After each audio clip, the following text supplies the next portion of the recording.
கர்த்தருக்கு ஸ்தோத்திரம். நாள் 130, மே 10 வேத பகுதி. நெகேமியா 10ஆம் அதிகாரம் முதல் 13ஆம் அதிகாரம் வரை. அதிகாரம் 10.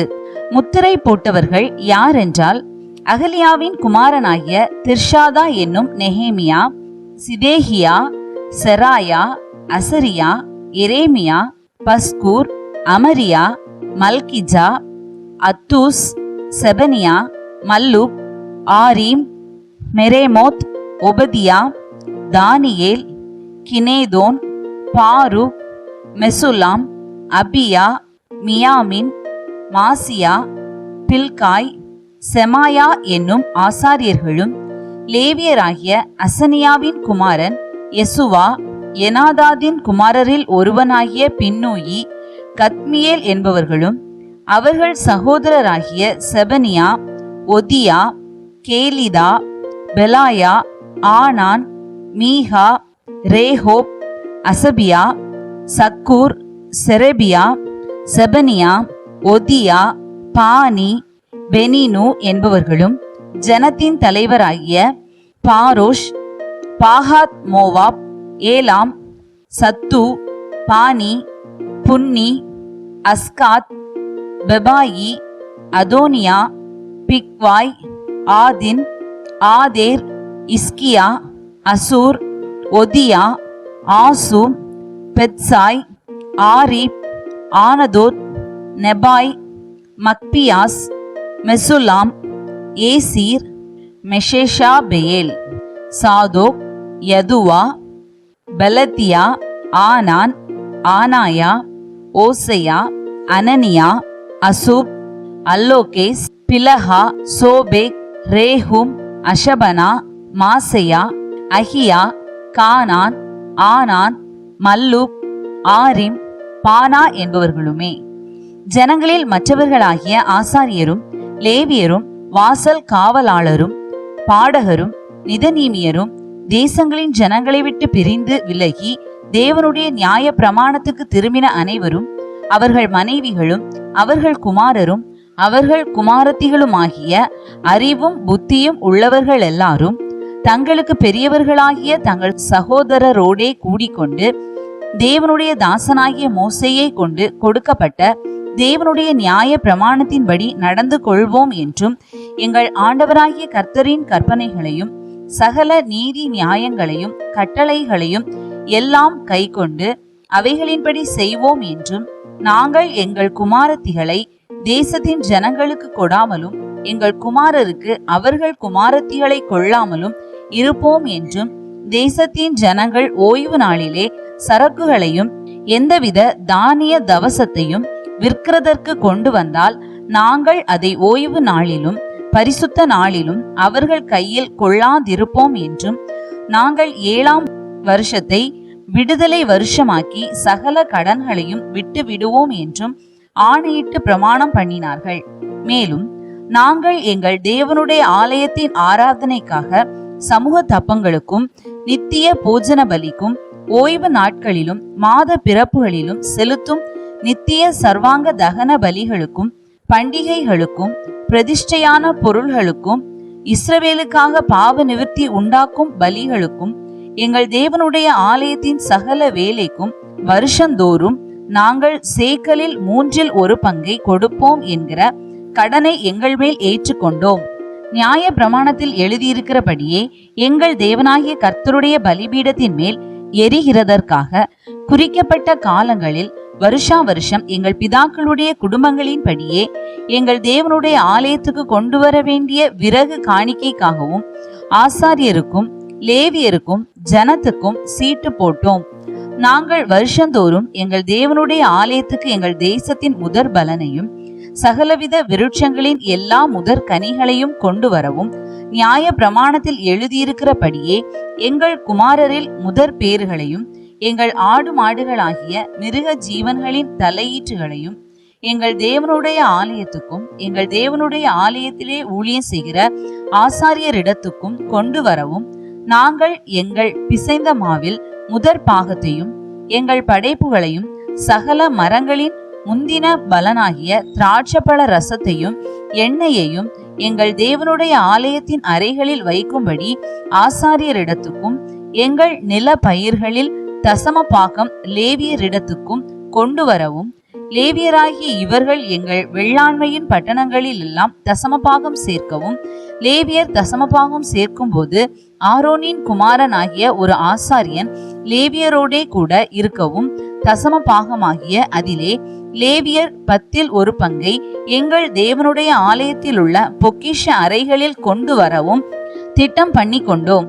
பரிசுத்த ஸ்தலத்தின் பனிமுட்டுகளும் ஊழியம் செய்கிற ஆசாரியரும் வாசல் காவலாளரும் பாடகரும் இருக்கிற அந்த அறைகளிலே இஸ்ரவேல் புத்திரரும் லேவி புத்திரரும் தானியம், திராட்சரசம், எண்ணெய் என்பவைகளின் படைப்புகளை கொண்டு வர வேண்டியது.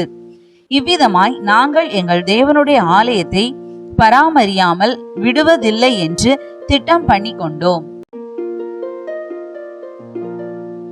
அதிகாரம் 11. ஜனத்தின் அதிகாரிகள் எருசலேமிலே குடியிருந்தார்கள். மற்ற ஜனங்கள் தங்களுக்குள்ளே 10 பேரில் ஒருவனை எருசலேம் என்னும் பரிசுத்த நகரத்திலும் 9 பேரை மற்ற பட்டணங்களிலும் குடியிருக்க பண்ண சீட்டுகளை போட்டார்கள். ஆனாலும் எருசலேமிலே குடியிருக்க மனப்பூர்வமாய் சம்மதித்த மனுஷர்களை எல்லாம் ஜனங்கள் வாழ்த்தினார்கள். யூதாவின் பட்டணங்களில் இஸ்ரவேலரும் ஆசாரியரும் லேவியரும் நிதனீமியரும் சாலமோனுடைய வேலைக்காரரின் புத்திரரும் அவரவர் தங்கள் பட்டணங்களில் உள்ள தங்கள் காணி பூமியிலே குடியிருந்தார்கள். எருசலேமிலே குடியிருந்த நாடுகளின் தலைவர் யாரென்றால், எருசலேமிலே யூதா புத்திரரில் சிலரும் பென்யமீன் புத்திரரில் சிலரும் குடியிருந்தார்கள். யூதா புத்திரரிலே பேரேசின் புத்திரருக்குள் ஒருவனான மகலாலெயேலின் குமாரனாகிய செபதியாவின் குமாரன் அமரியாவுக்கு பிறந்த சகரியாவுக்கு குமாரனான உசியாவின் மகன் அத்தாயாவும், சீலோனின் குமாரன் சகரியாவுக்கு குமாரனாகிய யோயாரிபுக்கு குமாரனான அதாயாவுக்கு பிறந்த அசாயாவின் குமாரன் கொல்லோசே பெற்ற பாரூக்கின் மகன் மாசையாவுமே. எருசலேமிலே குடியிருக்கிற பேரேசின் புத்திரர் எல்லாரும் 468 பராக்கிரமசாலிகளாய் இருந்தார்கள். பென்யமீன் புத்திரரில் யாரென்றால், சல்லு என்பவன், இவன் மெசுலாமுக்கும், இவன் யோவேலுக்கும், இவன் பெதாயாவுக்கும், இவன் கொலாயாவுக்கும், இவன் மாசையாவுக்கும், இவன் இதியேலுக்கும், இவன் எசாயாவுக்கும் குமாரனானவன். அவனுக்கு பின் கப்பாய், சல்லாய் முதலானவர்கள் 928 பேர். அவர்கள் மேல் விசாரிப்புக்காரனான சிக்ரையின் குமாரன் யோவேலும், பட்டணத்தின் மேல் 2வது விசாரிப்புக்காரனான செனுவாவின் குமாரன் யூதாவுமே. ஆசாரியர்களில் யோயாரிபின் குமாரன் யெதாயா, யாகின் என்பவர்களும், அகிதூபின் குமாரன் மெராயோத்துக்கு பிறந்த சாதோக்கின் குமாரன் மெசுலாம் பெற்ற இல்கியாவின் மகன் செராயா என்னும் தேவனுடைய ஆலயத்தின் விசாரணை கர்த்தனும், ஆலயத்திலே பணிவிடை செய்கிற அவர்கள் சகோதரராகிய 822 பேரும், மல்கியாவின் குமாரன் பஸ்கூருக்கு மகனான சகரியாவின் குமாரன் அம்சிக்கு பிறந்த பெல்லியாவின் குமாரன் எரோஹாமுக்கு பிறந்த அதாயாவும், பிதா வம்ச தலைவராகிய அவனுடைய சகோதரர் 242 பேரும், இம்மேரின் குமாரன் மெசிலேமோத்தின் மகனாகிய அகசாய்க்கு பிறந்த அசரையேலின் மகன் அமாசாயும், அவர்களுடைய சகோதரராகிய பராக்கிரமசாலிகள் 128 பேருமே. இவர்கள் மேல் அகதோலிமின் குமாரன் சப்தியேல் விசாரிப்புக்காரனாயிருந்தான். லேவியரிலே புன்னியின் குமாரன் அசபியாவின் மகனாகிய அஸ்ரிகாமின் குமாரனான அசூபின் மகன் செமாயாவும், தேவனுடைய ஆலயத்தின் வெளி வேலையை விசாரிக்கிற லேவியரின் தலைவரிலே சபதாயும் யோசபாத்தும், ஆசாபின் குமாரன் சப்தியின் குமாரனாகிய மீகாவின் மகன் மத்தனியா ஜெபத்தில் ஸ்தோத்திர பாட்டை துவக்குகிற தலைவனும், அவன் சகோதரரில் 2வதான பக்பூக்கியா என்னும் ஒருவனும், எதுதூனின் குமாரன் காலாவின் மகனாகிய சமூவாவின் குமாரன் அப்தாவுமே. பரிசுத்த பட்டணத்தில் இருந்த லேவியர் எல்லாரும் 284 பேர். வாசல் காவலாளர் அக்கூபும் தல்மோனும், வாசல்களில் காவல் காக்கிற அவர்கள் சகோதரரும் 172 பேர். மற்ற இஸ்ரவேலரும் ஆசாரியரும் லேவியரும் யூதாவின் சகல பட்டணங்களிலும் அவரவர் தங்கள் சுதந்திரத்தில் இருந்தார்கள். நிதனீமியர் ஓபேலிலே குடியிருந்தார்கள். அவர்கள் மேல் சீகாவும் கிஸ்பாவும் விசாரிப்புக்காரராய் இருந்தார்கள். எருசலேமில் இருக்கிற லேவியரின் விசாரிப்புக்காரன் மீகாவின் குமாரன் மத்தனியாவின் மகனாகிய அசபியாவுக்கு பிறந்த பானியின் குமாரன் ஊசி என்பவன் தேவனுடைய ஆலயத்தின் ஊழியத்துக்கு நிற்கிற பாடகராகிய ஆசாபின் குமாரரில் ஒருவன். பாடகராகிய அவர்களுக்காக அன்றாடகப்படி கொடுக்கப்படும்படி ராஜாவினால் கட்டளையிடப்பட்டிருந்தது. யூதாவின் குமாரனாகிய சேராக்கின் புத்திரரில் மெசெசா பெயேலின் குமாரன் பெத்தகியா ஜனத்தின் காரியங்களுக்கெல்லாம் ராஜாவின் சமூகத்தில் நின்றான். தங்கள் நாட்டுப்புறங்களான கிராமங்களில் இருக்கிறவர்களுக்குள்ளே யூதாவின் புத்திரரில் சிலர் கீரியாத் அர்பாவிலும் அதின் கிராமங்களிலும் தீபோனிலும் அதின் கிராமங்களிலும் எகாப் செயேலிலும் அதின் கிராமங்களிலும் யெசுவாவிலும் மோலாதாகிலும் பெத்பெலேதிலும் ஆத்சார் சூஹாவிலும் பெயர் செபாவிலும் அதின் கிராமங்களிலும் சிக்லாகிலும் மேகோனாகிலும் அதின் கிராமங்களிலும் என் ரிமோனிலும் சாரேயாகிலும் எர்மூத்திலும் சானோவாகிலும் அதுலாமிலும் அவைகளின் கிராமங்களிலும் லாகீசிலும் அதின் நாட்டுப்புறங்களிலும் அசக்காவிலும் அதின் கிராமங்களிலும் பெயர்சபா தொடங்கி இன்னோமின் பள்ளத்தாக்கு மட்டும் குடியேறினார்கள். கேபாவின் ஊராராயிருந்த பென்யமின் புத்திரர் மிக்மாஸ் ஆயா பெத்தேல் ஊர்களிலும் அதின் கிராமங்களிலும் ஆனதோத் நோப் அனனியா ஆத்சோர் ராமா கித்தாயிம் ஆதித் செபோயிம் நெபலாத் லோத் ஓனோ என்னும் ஊர்களிலும் சிற்பாசாரிகளின் பள்ளத்தாக்கிலும் குடியிருந்தார்கள். லேவியரிலே சில வகுப்பார் யூதாவிலும் சிலர் பென்யமீனிலும் இருந்தார்கள். அதிகாரம் 12. செயல்தியேலின் குமாரனாகிய செருபாபேலோடும் யெசுவாவோடும் வந்த ஆசாரியரும் லேவியரும் யாரென்றால் செராயா எரேமியா எஸ்ரா அமரியா மல்லுக் அத்தூஸ் செஹனியா ரெஹூம் மெரேமோத் இத்தோ கினேதோ அபியா மியாமின் மாதியா பில்ஹா செமாயா யோயாரிப் எதாயா சல்லு ஆமோப் இல்கியா எதாயா என்பவர்கள். இவர்கள் யெசுவாவின் நாட்களில் ஆசாரியருக்கும் தங்கள் சகோதரருக்கும் தலைவராய் இருந்தார்கள். லேவியர் யாரென்றால் யெசுவா பின்னூயி கத்மியேல் செரபியா யூதா மத்தனியா என்பவர்கள். இவனும் இவன் சகோதரரும் துதி செய்தலை விசாரித்தார்கள். பக்புக்கியா உன்னி என்கிற அவர்கள் சகோதரர் அவர்களுக்கு எதிரே காவல் காத்திருந்தார்கள். யெசுவா யொயகீமை பெற்றான். யொயகீம் எலியாசிபை பெற்றான். எலியாசிப் யொயதாவை பெற்றான். யொயதா யோனத்தானை பெற்றான். யோனத்தான் யதுவாவை பெற்றான்.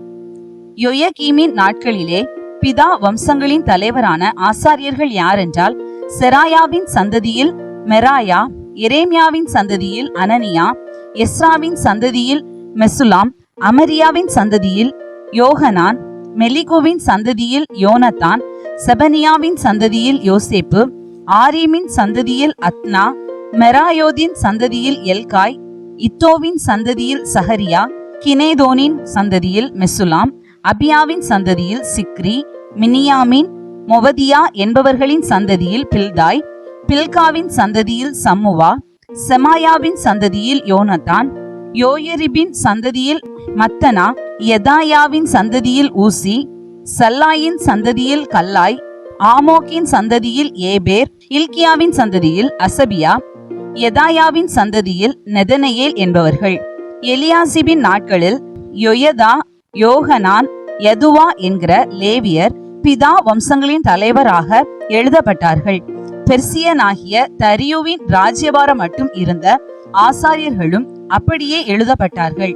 லேவி புத்திரராகிய பிதா வம்சங்களின் தலைவர் எலியாசிபின் குமாரனாகிய யோகனானின் நாட்கள் மட்டும் நாளாகம புஸ்தகத்தில் எழுதப்பட்டார்கள். லேவியரின் தலைவராகிய அசபியாவும் செரபியாவும் கத்மியேலின் குமாரன் யெசுவாவும் அவர்களுக்கு எதிரே நிற்கிற அவர்கள் சகோதரரும் தேவனுடைய மனுஷனாகிய தாவீதினுடைய கற்பனையின்படியே துதிக்கவும் தோத்தரிக்கவும் ஒருவருக்கொருவர் எதிர்முகமாக முறைமுறையாயிருந்தார்கள்.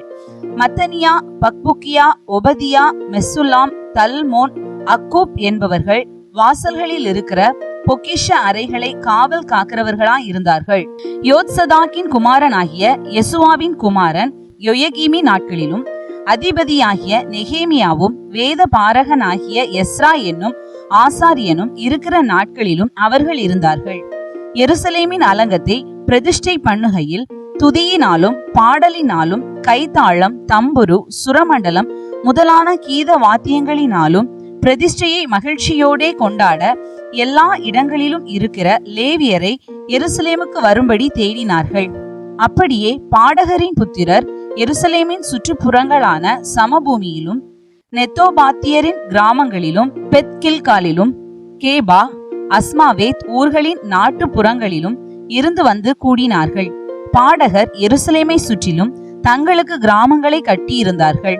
ஆசாரியரும் லேவியரும் தங்களை சுத்தம் பண்ணிக்கொண்டு ஜனத்தையும் பட்டண வாசல்களையும் அலங்கத்தையும் சுத்தம் பண்ணினார்கள். அப்பொழுது நான் யூதாவின் பிரபுக்களை அலங்கத்தின் மேல் ஏற பண்ணி துதி செய்து நடந்து போகும்படி 2 பெரிய கூட்டத்தாரை நிறுத்தினேன். அவர்களில் ஒரு கூட்டத்தார் அலங்கத்தின் மேல் வலதுபுறமாக குப்பை மீட்டு வாசலுக்கு போனார்கள்.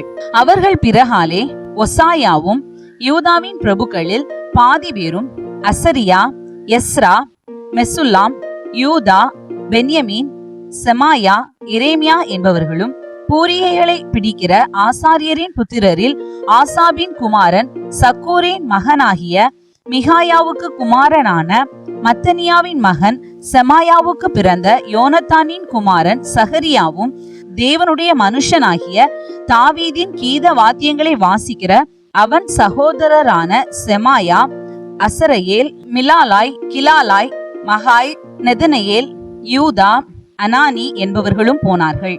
வேத பாரகனாகிய எஸ்ரா இவர்களுக்கு முன்பாக நடந்தான். அங்கே இருந்து அவர்கள் தங்களுக்கு எதிரான ஊருணி வாசலுக்கு வந்தபோது அலங்கத்தை பார்க்கிலும் உயரமான தாவீது நகரத்தின் படிகளில் ஏறி தாவீது வீட்டின் மேலாக கிழக்கே இருக்கிற தண்ணீர் வாசல் மட்டும் போனார்கள். துதி செய்கிற 2ஆம் கூட்டத்தார் எதிரே இருக்கிற வழியாய் நடந்து போனார்கள். அவர்கள் பிறகாலே நான் போனேன். ஜனத்தில் பாதி பேர் அலங்கத்தின் மேல் சூளைகளின் கொம்மையை கடந்து அகழ் மதில் மட்டும் நெடுக போய் எப்ராயிம் வாசலையும் பழைய வாசலையும் மீன் வாசலையும் அனானெயேலின் கொம்மையையும் மேயா என்கிற கொம்மையையும் கடந்து ஆட்டு வாசல் மட்டும் புறப்பட்டு காவல் வீட்டு வாசலிலே நின்றார்கள். அதற்கு பின்பு துதி செய்கிற 2 கூட்டத்தாரும் தேவனுடைய ஆலயத்திலே வந்து நின்றார்கள்.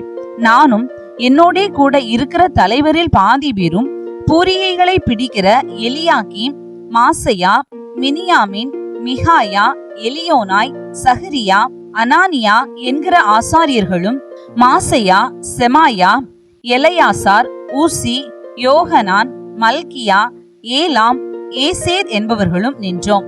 பாடகரும் அவர்கள் விசாரிப்புக்காரனாகிய யெஷரகியாவும் சத்தமாய் பாடினார்கள். அந்நாளிலே மிகுதியான பலிகளை செலுத்தி தேவன் தங்களுக்கு மகா சந்தோஷத்தை உண்டாக்கினதினால் மகிழ்ச்சியாய் இருந்தார்கள். ஸ்திரீகளும் பிள்ளைகளும் கூட களி கூர்ந்தார்கள். எருசலேமின் களிப்பு தூரத்திலே கேட்கப்பட்டது. அன்றைய தினம் பொக்கிஷங்களையும் படைப்புகளையும் முதல் கனிகளையும் தசம பாகங்களையும் வைக்கும் அறைகளின் மேல் ஆசாரியர்களுக்கும் லேவியர்களுக்கும் நியாய பிரமாணத்தின்படியே வரவேண்டிய பட்டணங்களுடைய நிலங்களின் பங்குகளை அவைகளில் சேர்க்கும்படிக்கு சில மனுஷர் விசாரிப்புக்காரராக வைக்கப்பட்டார்கள். ஊழியம் செய்து நிற்கிற ஆசாரியர் மேலும் லேவியர் மேலும் யூதா மனிதர் சந்தோஷமாய் இருந்தார்கள். பாடகரும் வாசல் காவலாளரும் தாவீதும் அவன் குமாரனாகிய சாலமோனும் கற்பித்தபடியே தங்கள் தேவனுடைய காவலையும் சுத்திகரிப்பின் காவலையும் காத்தார்கள். தாவீதும் ஆசாபும் இருந்த பூர்வ நாட்களில் பாடகரின் தலைவரும் வைக்கப்பட்டு தேவனுக்கு துதியும் தோத்திரங்களும் செலுத்துகிற சங்கீதங்கள் திட்டம் பண்ணப்பட்டிருந்தது. ஆகையால் செருபாபேலின் நாட்களிலும் நெகேமியாவின் நாட்களிலும் இஸ்ரவேலர் எல்லாரும் பாடகருக்கும் வாசல் காவலாளருக்கும் அன்றாடக திட்டமாகிய பங்குகளை கொடுத்தார்கள். அவர்கள் லேவியருக்கென்று பிரதிஷ்டை பண்ணி கொடுத்தார்கள். லேவியர் ஆரோனின் புத்திரருக்கென்று அவர்கள் பங்கை பிரதிஷ்டை பண்ணி கொடுத்தார்கள். அதிகாரம் 13. அன்றைய தினம் ஜனங்கள் கேட்க மோசேயின் புஸ்தகத்தை வாசித்தார்கள். அதிலே அம்மோனியரும் மோவாபியரும் இஸ்ரவேல் புத்திரருக்கு அப்பமும் தண்ணீரும் கொடுக்க எதிர்கொண்டு வராமல் அவர்களை சபிக்க அவர்களுக்கு விரோதமாய் பிழையாமை கூலி பொருத்தி கொண்டபடியினால் அவர்கள் என்றைக்கும் அந்த சாபத்தை ஆசீர்வாதமாக திருப்பின எங்கள் தேவனுடைய சபைக்குட்படலாகாது என்று எழுதியிருக்கிறதாக காணப்பட்டது. ஆகையால் அவர்கள் அந்த கட்டளையை கேட்டபோது பல ஜாதியான ஜனங்களை எல்லாம் இஸ்ரவேலை விட்டு பிரித்து விட்டார்கள். இதற்கு முன்னே எங்கள் தேவனுடைய ஆலயத்தின் அறைகளை விசாரிக்க வைக்கப்பட்ட ஆசாரியனாகிய எலியாசிப் தொபியாவோடே சம்பந்தம் கலந்தவனாயிருந்து முற்காலத்தில் காணிக்கைகளும் சாம்பிராணியும் பனிமுட்டுகளும் லேவியருக்கும் பாடகருக்கும் வாசல் காவலாளருக்கும் கட்டளை பண்ணப்பட்ட தானியம் திராட்சரசம் எண்ணெய் என்பவைகளிலே தசம பாகமும் ஆசாரியரை சேருகிற படைப்பான காணிக்கைகளும் வைக்கப்பட்டிருந்த இடத்தில் ஒரு பெரிய அறையை அவனுக்கு ஆயத்தம் பண்ணியிருந்தான். இதெல்லாம் நடக்கும்போது நான் எருசலேமில் இல்லை, பாபிலோன் ராஜாவாகிய அர்த்தசஷ்டாவின் 32ஆம் வருஷத்திலே நான் ராஜாவினிடத்திற்கு போய் சில நாளுக்கு பின்பு திரும்ப ராஜாவினிடத்தில் உத்தரவு பெற்றுக்கொண்டு எருசலேமுக்கு வந்தேன். அப்பொழுது எலியாசிப் தொபியாவுக்கு தேவனுடைய ஆலயத்து பிரகாரங்களில் ஒரு அறையை ஆயத்தம் பண்ணினதினால் செய்த பொல்லாப்பை அறிந்து கொண்டேன். அதனால் நான் மிகவும் மனமடிவாகி தொபியாவின் வீட்டு தட்டுமுட்டுகளை எல்லாம் அந்த அறையிலிருந்து வெளியே எறிந்து விட்டேன். பின்பு நான் அறை வீடுகளை சுத்திகரிக்க சொல்லி தேவனுடைய ஆலய பனிமுட்டுகளையும் காணிக்கைகளையும் சாம்பிராணியையும் அங்கே திரும்ப கொண்டு வந்து வைத்தேன். பின்னையும் லேவியருக்கு அவர்கள் பங்குகள் கொடுக்கப்படவில்லை என்பதையும் பணிவிடை செய்கிற லேவியரும் பாடகரும் அவரவர் தங்கள் வெள்ளி நிலங்களுக்கு ஓடி போனார்கள் என்பதையும் நான் அறிந்து கொண்டேன். அப்பொழுது நான் தலைமையானவர்களோடே வழக்காடி தேவனுடைய ஆலயம் கைவிடப்பட்டு போவானேன் என்று சொல்லி அவர்களை சேர்த்து அவரவர் நிலையில் அவர்களை வைத்தேன். அப்பொழுது யூதர் எல்லாரும் தானியம் திராட்சரசம் எண்ணெய் என்பவைகளில் தசம பாகத்தை பொக்கிஷ அறைகளில் கொண்டு வந்தார்கள். அப்பொழுது நான் ஆசாரியனாகிய செலேமியாவையும் வேத பாரகனாகிய சாதோக்கையும் லேவியரில் பெதாயாவையும் இவர்களுக்கு கைத்துணையாக மத்தனியாவின் குமாரன் சக்கூரின் மகனாகிய ஆனானையும் பொக்கிஷ அறைகளின் மேல் விசாரிப்புக்காரராக வைத்தேன். அவர்கள் உண்மையுள்ளவர்கள் என்று எண்ணப்பட்டார்கள். ஆகையால் தங்கள் சகோதரருக்கு பங்கிடுகிற வேலை அவர்களுக்கு ஒப்புவிக்கப்பட்டது. என் தேவனே, நான் என் தேவனுடைய ஆலயத்துக்காகவும் அதன் முறைமைகளுக்காகவும் செய்த நற்கிரியைகளை குலைத்து போடாமல் இந்த காரியத்திலே என்னை நினைத்தருளும்.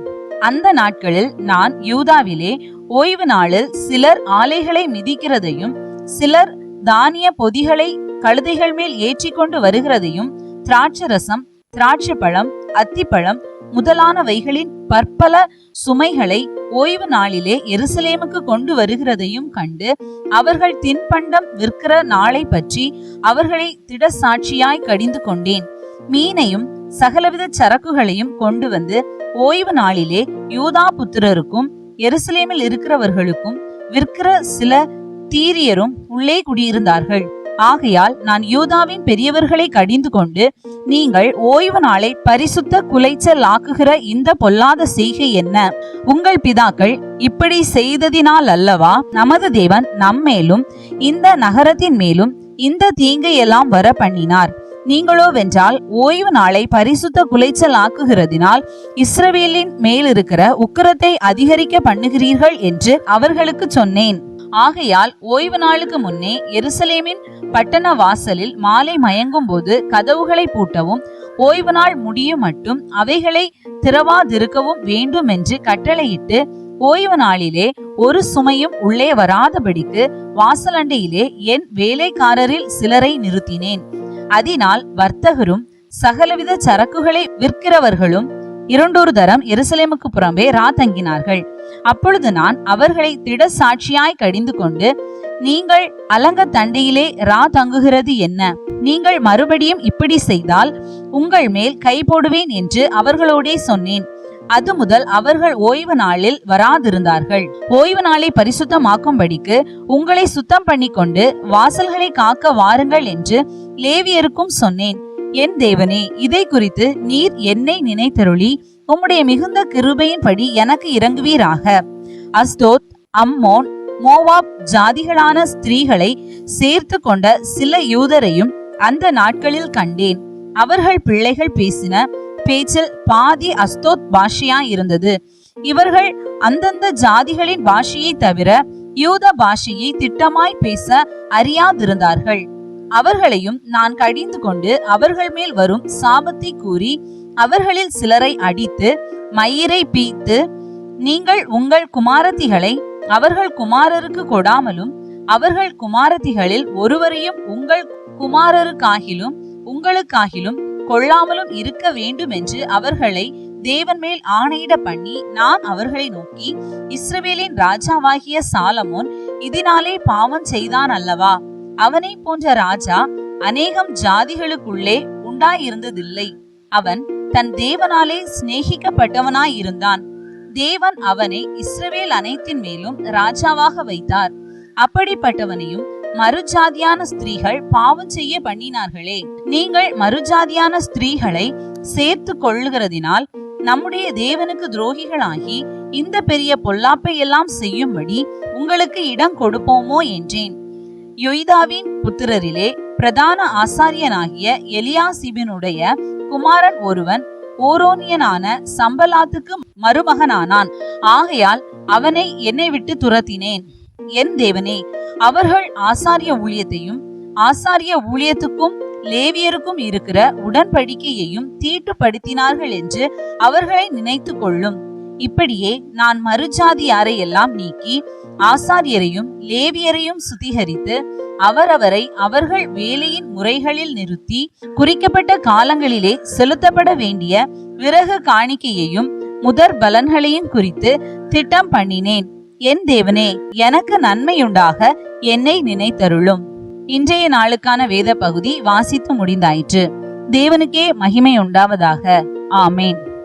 இன்றைய நாளுக்கான வேத பகுதியிலிருந்து ஒரு கேள்வி. வேத பாரகனும் ஆசாரியனுமாய் இருந்தவன் யார்? இன்றைய நாளுக்கான வாக்குத்தத்தம் 2 சாமுவேல் 22:36. உம்முடைய காருண்யம் என்னை பெரியவனாக்கும்.